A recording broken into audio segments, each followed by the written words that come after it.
What I learned today. What I learned today. Actually, I've been knowing this for a while because that's why I was doing it today.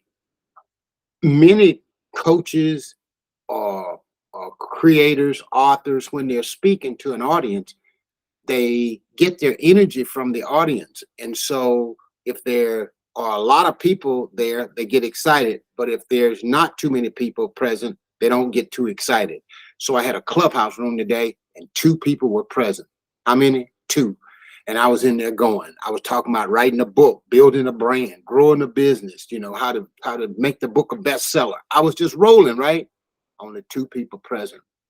But guess what happened? One of those people was a mighty influencer who had a great community. And this person said, wow, this guy's excited about what he's doing. I'm going to fill up this room. And this person invited all his community. And next thing you know, my room was filled with people. I never had that many people in my clubhouse room in a long time. The lesson, when you show up for one as if you're showing up for 100. Show up for one if you were showing up for 1,000.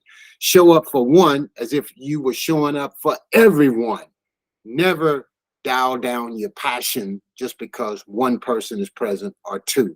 Always give it all you got. I'm Dr. Fred Jones. The most expensive thing you'll ever pay is attention to the wrong people. That's what I learned today.